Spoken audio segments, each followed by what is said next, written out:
everybody. I'm so happy to be here, and I love the fourth dimension.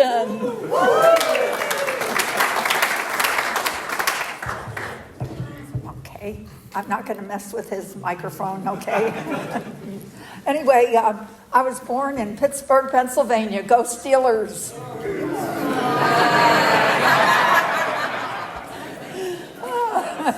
Okay. I was born the day before. I was born June 23rd, 1942.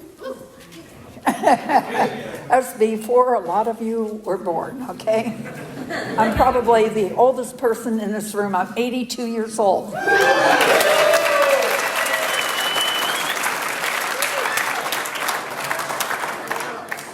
More important than that, I sobered up the day before Thanksgiving, 1982.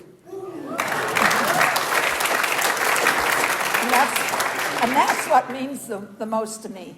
And the day I sobered up, okay, my first drink, I tell you, because I always like to hear a person get up and talk about some swarmy thing they did, you know. Thank you, Stephanie. That was spot on. But anyway, the first time I took a drink, what it was is I was in this college campus. I was working during the day and going to, school at night. A lot of us did that, right? And I was shut down. I'd been shut down all my life. Just shut down. And I didn't have any friends. I was strange. I was one of those strange people on campus that nobody had anything to do with.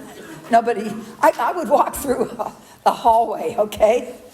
And people would bump into me. And they would just go on. They didn't even notice that they had bumped into me. That's how I was in school. But anyway, I'm sitting on the campus, and all of a sudden, the most handsome man I ever saw in my life comes on campus, okay? He had blonde hair, blue eyes, and he was wearing a Marine uniform. Yeah. Now, I have atrial fibrillation, okay? But that night, my heart was just beating out of my chest, And I guess my jaw dropped open, and I was watching him like this. Now, I knew that he went with the head cheerleader. Her name was Judy, and that he would never have anything to do with me, But all of a sudden, he comes walking over to me, and he goes, hey, do you like to dance? And I don't know where this word come from. I didn't know where it came from. I looked up at him. I said, I'm a dancing fool. I'd never danced in my life. He says, come on, let's go have a drink. And he took me to a bar. And I sat at the end of the bar. And I sat there and I looked up at everybody. And I know they all hated me. They were squinting at me and whispering and squinting at me. And all of a sudden, in front of me comes this chimney of Coca-Cola with a little lime on it. And I was so thirsty, you guys. I'd been thirsty for a long time. And I picked up that drink and I chug-a-lugged it. And it goes down my body and it just massaged every one of my organs in my body. It was like velvet coming down there. Oh my God, it was so good. And I looked up and there's another one. And I was thirstier. I had become thirstier. And I chugged like that and I looked up around the bar and all of a sudden everybody was smiling at me. And then I had another one. Chugged like that and I looked up. I said, these people love me. Excuse me, young people, I came up with this long before you ever thought of it, okay? Nikki, you believe me, right, honey? Yeah. I came up with BFF. These are my best friends forever. And I went around the bar and I told everybody, I love you. We're going to be best friends forever. And I meant it. And boy, I'll tell you what, I got out there on the dance floor and I did the boogie woogie. Boogie woogie, boogie woogie, boogie woogie. And boy, I must have been doing it good because other people out there, and they were dancing along with me. I says, wow, these people really need to learn how to dance. I'm going to show them. And that night, I had my first drink. Cheryl. She said, oh, yeah, you did. I had my dance for the first time in my life, and I had sex for the first time.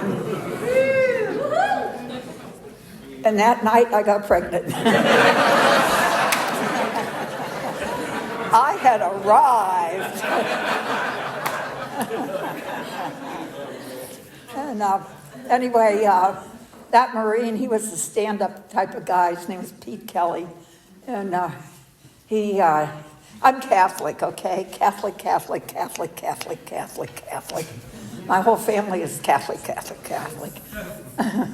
But we went to Las Vegas. We got married at the Little White Chapel. And then we went out to California, and we got a little place. And when my daughter was born, oh my God, she was the most beautiful baby I've ever seen in my life. And I held her there and I said, Tracy, you're going to have the most wonderful life. You're going to have a mommy and daddy, and we're going to love you forever. And I meant it, that she was going to have the most wonderful life.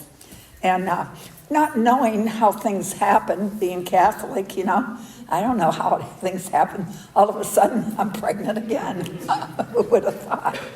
When I'm 6.5 months pregnant with my son, all of a sudden, bang, bang, bang. Oops, I'm sorry about you. The little recorder didn't like that. Okay, bang, bang, bang on the door, and I open up the door, and there's two really serious-looking sheriffs standing at my door. Anybody have that ever happen to you? Yeah. It's not a good feeling, okay? It is not a good feeling. And they looked at me, and they saw my condition, and I had my little daughter on my hip, and they saw my condition. They says, can we come in and will you sit down? I said, no, you're not coming in my home. They said, so, well, okay. And I said, whatever you got to tell me, you tell me right where you're at. And they says, okay, there was a terrible car accident and your husband was killed in it. Whoa. And one of the cops grabbed hold of my daughter, and I fell on the floor, and it seemed like I melted on that floor. And I felt like I was spiraling down. And I didn't come up from that for 21 and a half years. I didn't come up from that. And I drank because I couldn't stand the emotional pain that I was in. And anything I could do to get out of my head and get out of the pain, I would do anything. Thank God I was afraid of needles. Still am.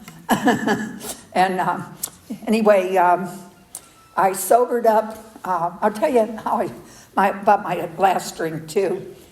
My last drink was in Downey, California. Has anybody been to Downey, California? All right. You guys know that the cops in Downey don't know how to treat a lady. Yeah, they picked me up and they told me I was a Skid Row derelict female and that they didn't want me in their town. They said that they were going to transport me down to 4th and Los Angeles Street. Anybody know where that is? All right, you're my girl. And they says, and we never want to see you back in the city of Downey again. And they threw me in jail. And it was freezing cold the day before Thanksgiving, 1982. It was freezing cold in that jail cell. And anyway, they slammed that aluminum door shut. And all of a sudden I looked around and I realized, oh my God, they've they hooked me up with another lady. There's another lady in here. Oh my God, and she's crazy. Oh my God. She had red hair, okay, and it was all over the place, okay? And she had this big, fat, bloated, red face.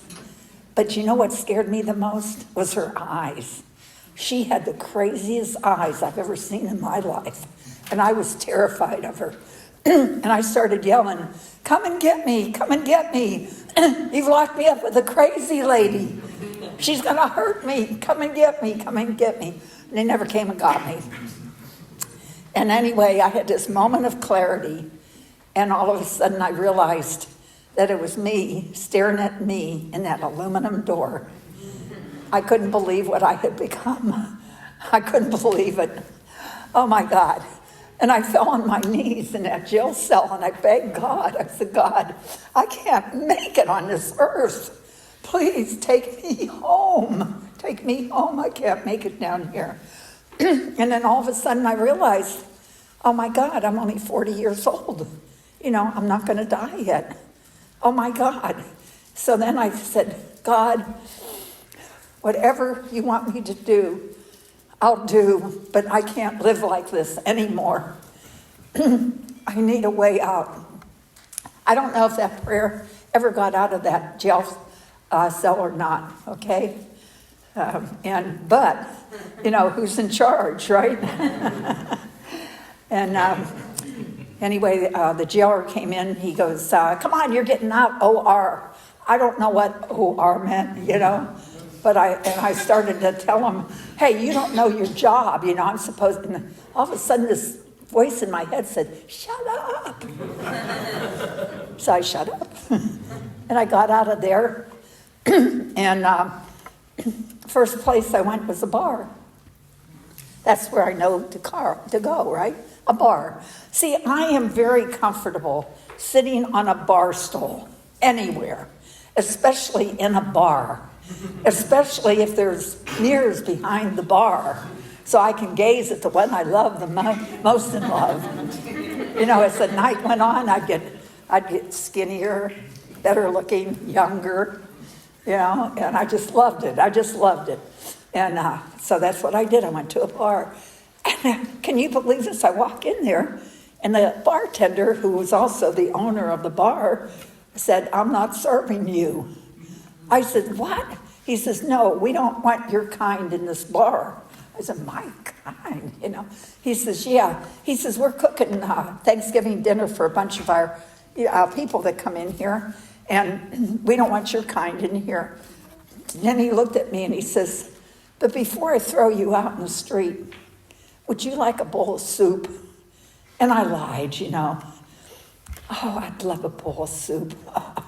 It was this soup with little carrots floating around in it. And anyway, he says, okay, see that phone on the wall back here? Payphone, it's called. You all know what it is, right? You do, some of you do. Okay, he says, go to that payphone and go call somebody to come pick you up. On that day, the day before Thanksgiving, 1982, there's not one human being, not one family member, nobody in this earth would take a call from Kelley or come and get her anywhere, okay? And I looked at him and I says, well, I don't have any money. And he says, he put money on the bar. Now, I've got a lot of pride, okay? I have a lot of pride.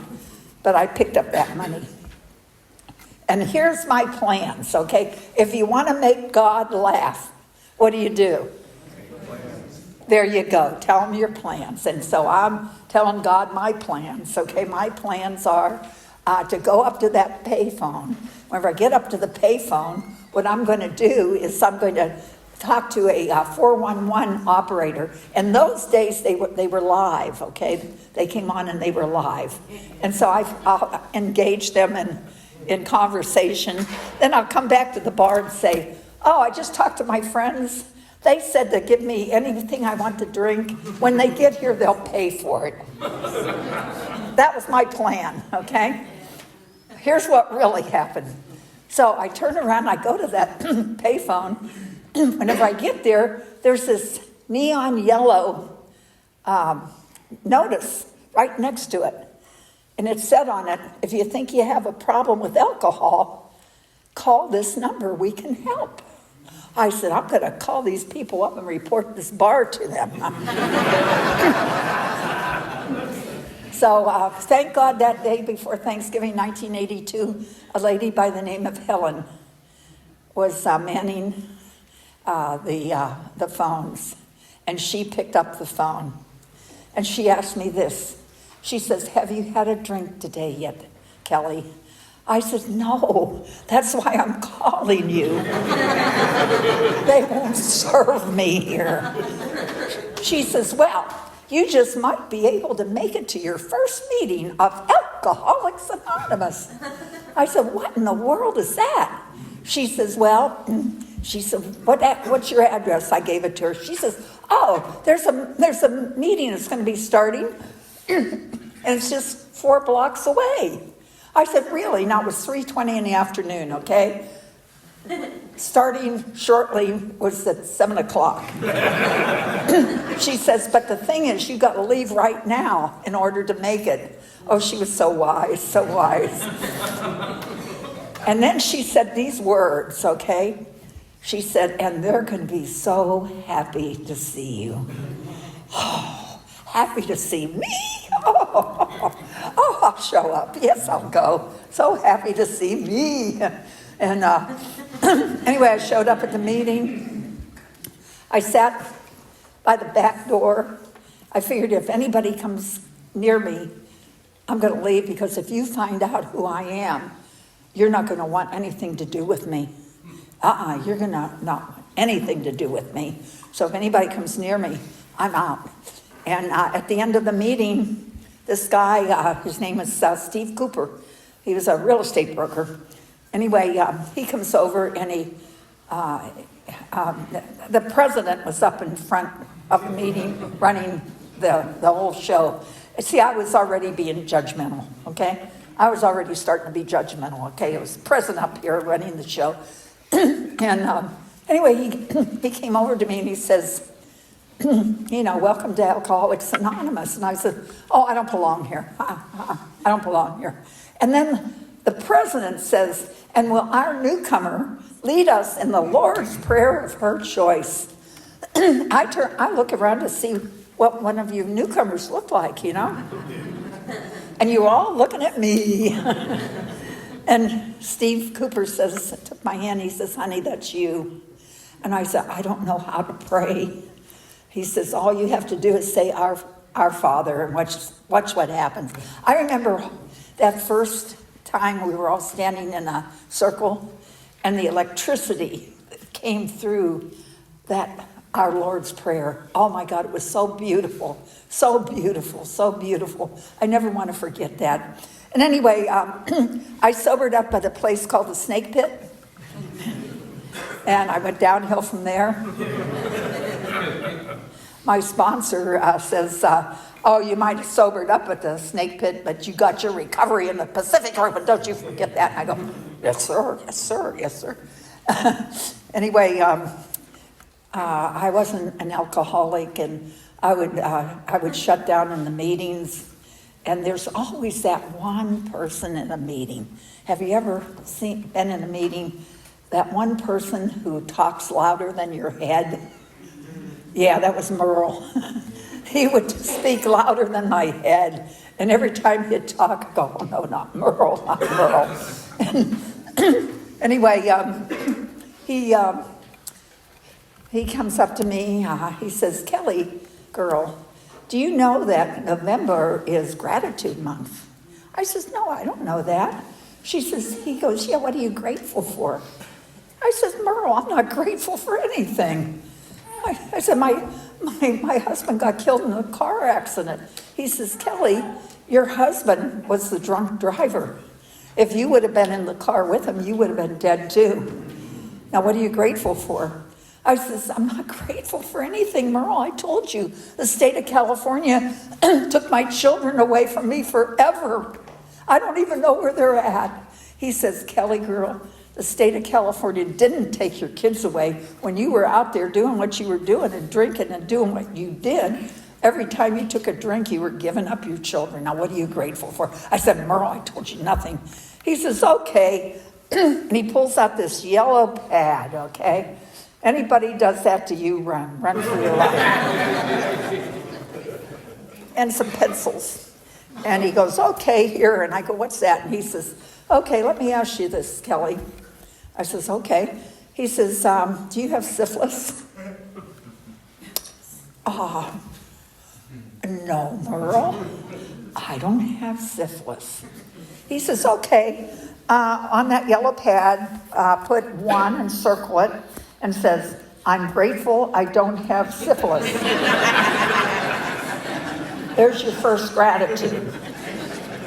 He says, are you locked up in a nut house or in jail today? I said, no, Merle. He says, okay. 2 and circle it. I'm grateful I'm not locked up in a nut house or in jail today. And he says, now, Kelley, have you murdered anybody today?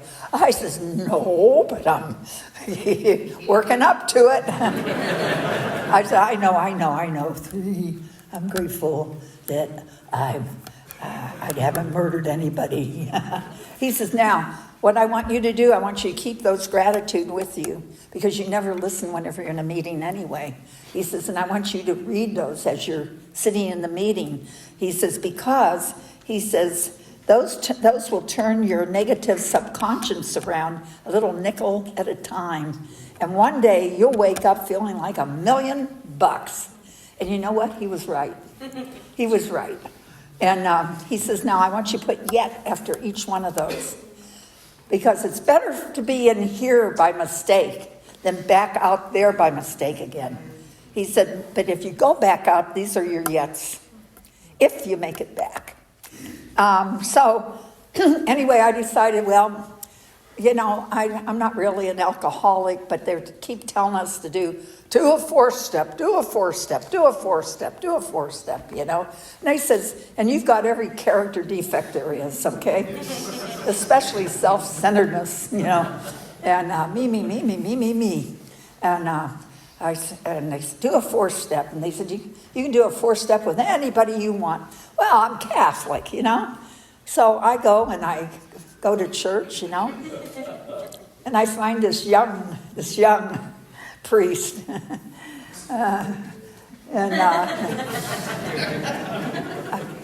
a guy, I figure I can move him around. And I told him, I said, I don't want to get into the conventional. I just want to, sit eyeball to eyeball with you. And he says, oh, I understand. I thought, oh, yeah, he understands. Watch this, So I sit there and I tell him my whole life story, I've been victimized, My whole life story, I told him everything. And I says, Father, are you going to give me penance? He said, oh, yeah, I'm going to give you penance. I thought, oh, some Hail Marys, put money in the poor box, and I'm good, And then I could go back to AA and tell them, hey, I'm okay, I'll see ya. So I said, okay, Father. He says, Kelley, are you ready for your penance? I said, yes, I am. He said, okay, here you go. Go to AA for the rest of your life. I don't know how he knew.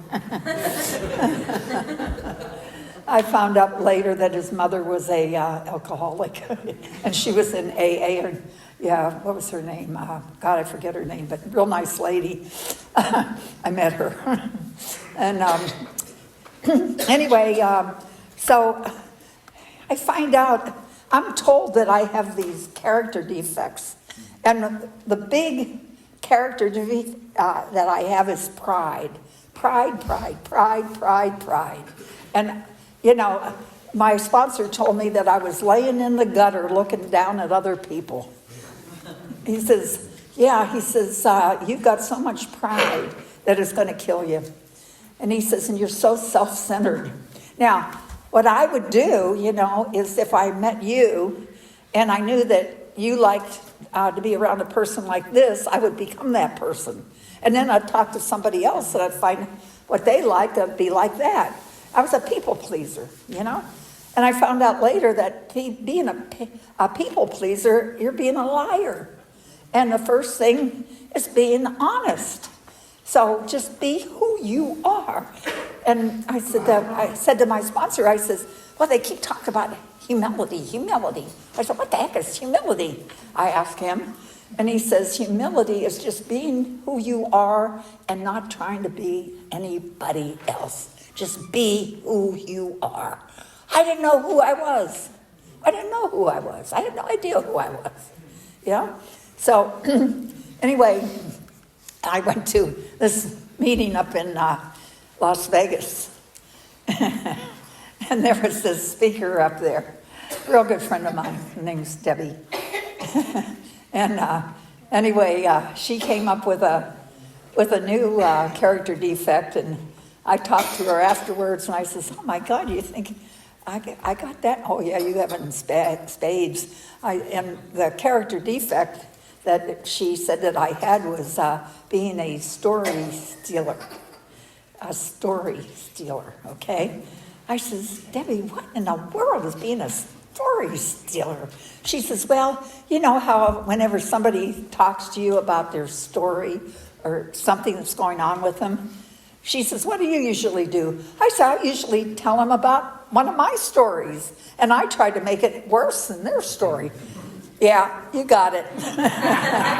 You're a story stealer. And then I find this other character defect, okay? Oh my God, and I don't know what to do about it because I don't understand it, okay? It's called gaslighting. Oh my God, I'm in sales, okay? I think I have a lot of really good traits, okay? I mean, traits that I need, And people say, oh, no, you're a gaslighter. Yeah, you are. Yeah. So I guess I got to read up on that. But here's what my sponsor told me. My sponsor told me every character defect, what you do whenever you get up in the morning and you feel like that in your gut, that you're bothered with a character defect, do contrary action. So whenever I was lying or not being honest, instead of lying, be honest and say, oh, I'm sorry, Nikki. What I said before, I need to reframe that, something like that you say, you say stuff like that. And that way you can be honest, I didn't know you could do that, and learned how to be honest. And then they says, contrary action. And anger was a big thing for me, anger. I know nobody in here has anger. I know, you're all beautiful people. and you don't have any anger. So anyway, what I had to learn to do with anger was, first of all, breathe. Because whenever I get angry, I freeze up and then I blow. So breathe. And then he says, my sponsor told me, they says, whenever you're angry like that, go and take a walk. Do something where you're active and burn off all that energy. And then the other one that I had is sloth. And yeah, you ought to see, even today you ought to see my desk, okay? And they says, what you do with that, with the sloth, contrary action. One paper at a time, put it in a file, one paper at a time. Just touch each paper one time and put it somewhere. So anyway, I started doing that, and he says, every time that you get angry, go get your junk thing out and,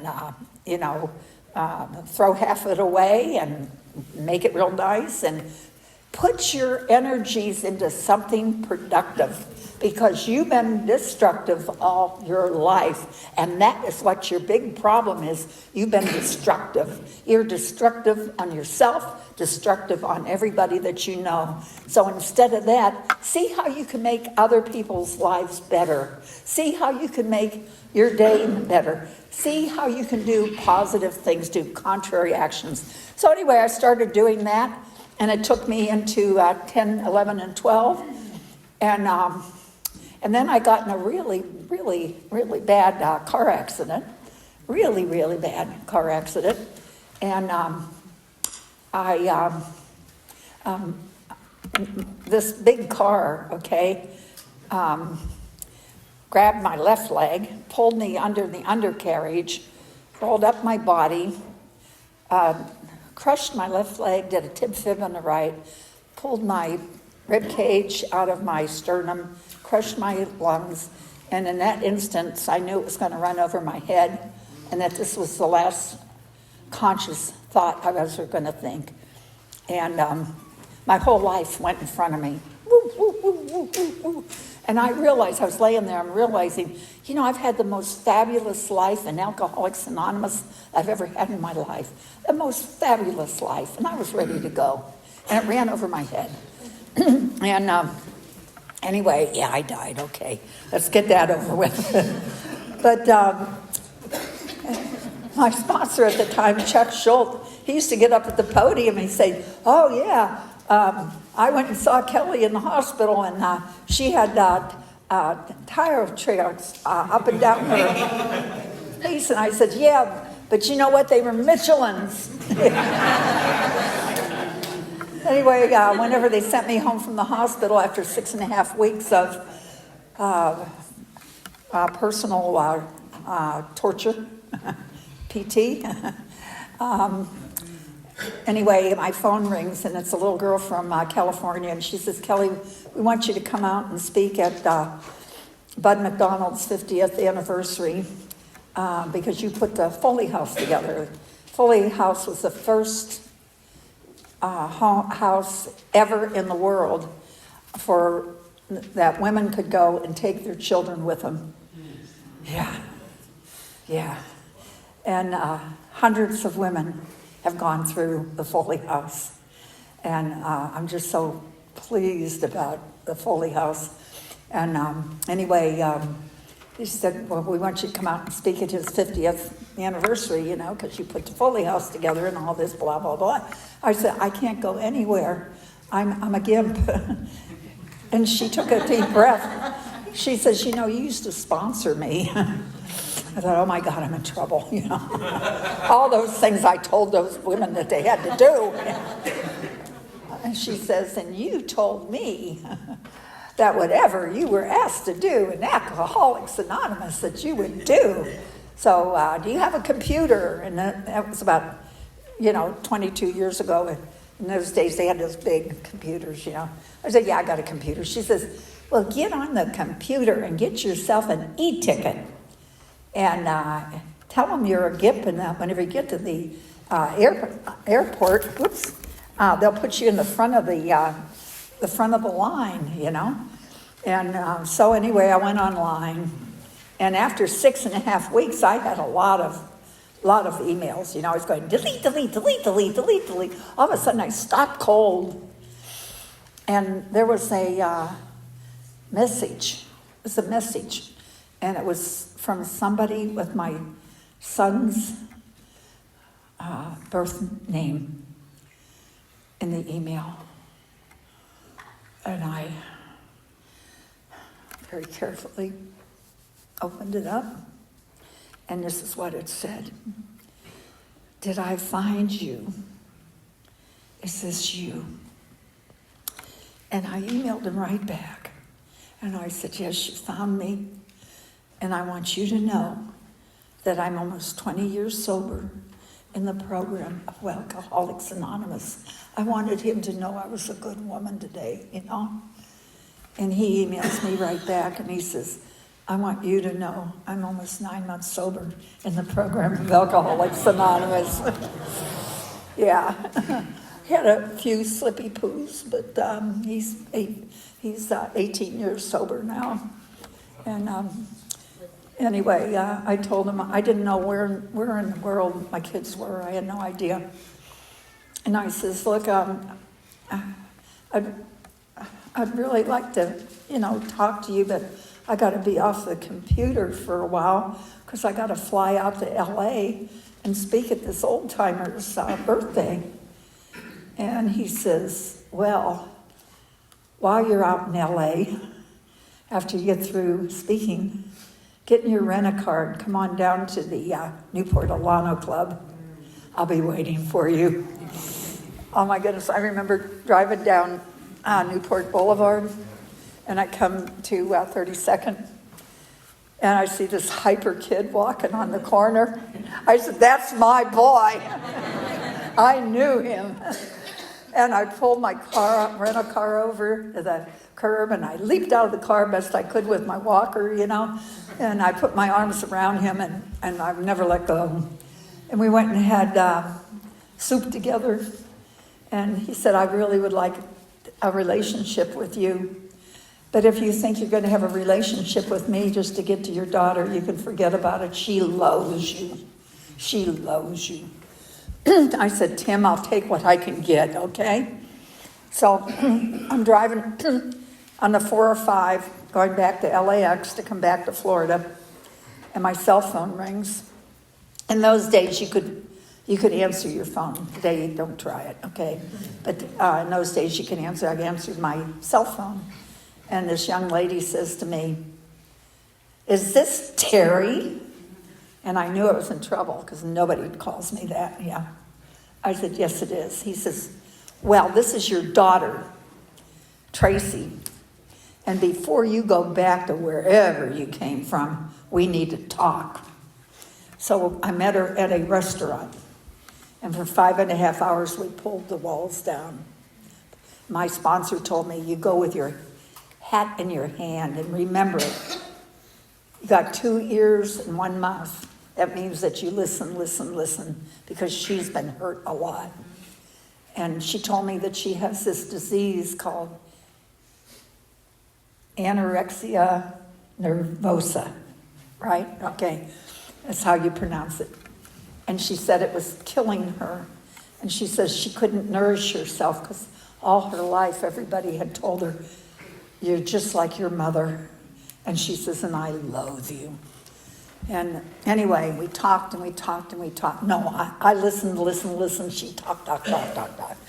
And so I left, and I'm on a 405 going back to LAX. And I thought, I forgot. I was so emotional. I forgot to ask her if she wants to keep if she wants my contact information.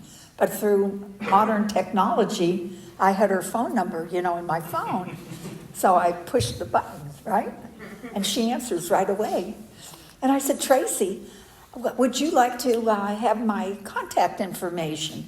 She says, I'm so glad that you called before you go back to Florida. Would you like to meet your grandbabies? Oh yeah, I want to meet my grandbabies. And I met Blake and Warren, and I left my heart in California. I came back to Florida, and Chuck said, you got to go back and put that family together. You can't do it while you're in Florida. You got to go back. Sold everything, got rid of everything in one day. Had 2 little suitcases, one for Mikey, one for me. A little thing for Tiger the cat and Slugger the dog. And when Mikey came home, I thought, gee, I better tell him what we're doing.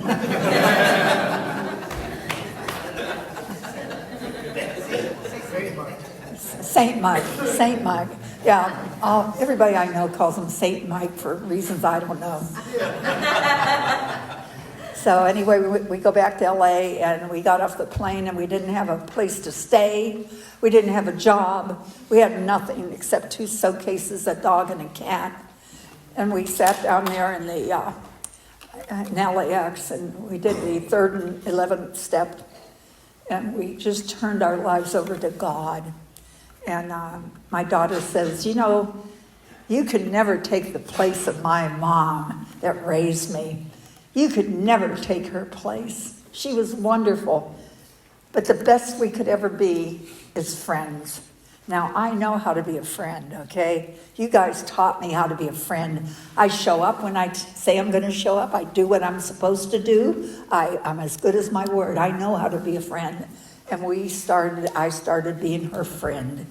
And anyway, my grandchildren got a little bit older, and they'd rather hang out with blonde cheerleaders rather than grandma. I don't know why.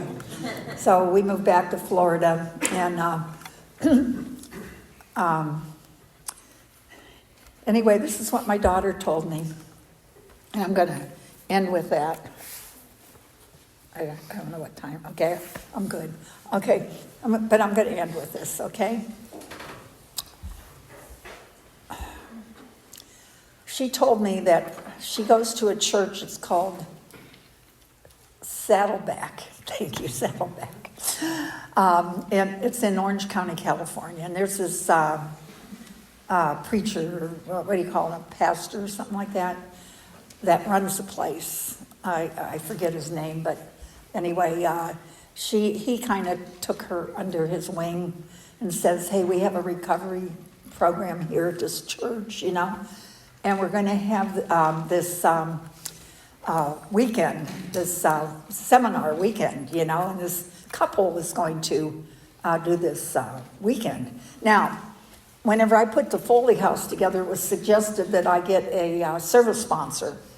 So I got this lady named Lucretia and her husband, John. They both, was my service sponsors. Beautiful, beautiful people. Taught me how to put on events, and how to be part of a committee and all kinds of wonderful things, I learned from them. And anyway, my daughter's going to go to this weekend seminar she's telling me about. She goes to this seminar, and it was a seminar on forgiveness. And this couple came out, and they were the facilitators of this weekend. And they asked does anybody have a resentment that they can't get rid of? And so her friend says, Tracy does. And so the lady says, come on up, Tracy. And so Tracy went up and said, sit down now. Do you want to get over this resentment? Oh, yeah. Who's the resentment against? My birth mother. She's a monster. She ought to be locked up in a cave somewhere, never allowed out.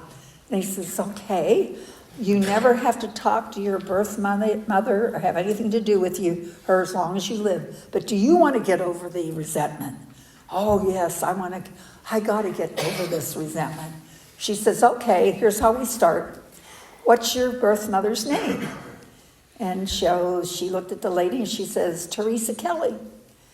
And the lady looked at her and said, Teresa Kelley from Downey, California? And Tracy said she started crying. She said, yes. This lady looked at her and says, oh my gosh, your mother's been looking for you for a long time. Loved ones, the way God works, right? The couple that was taking these people through this resentment weekend was my service sponsors, Lucretia and John. I got chills talking about it. And anyway, they told her, they says, you need to get a hold of her and just talk to her. And believe me, it's going to work out beautiful. It'll work out beautiful. So anyway, what happened was about 3 years ago, I had a severe stroke. I couldn't talk. I was paralyzed on my left-hand side. I couldn't put two thoughts together, And whenever I did, I couldn't bring it out my mouth or anything like that.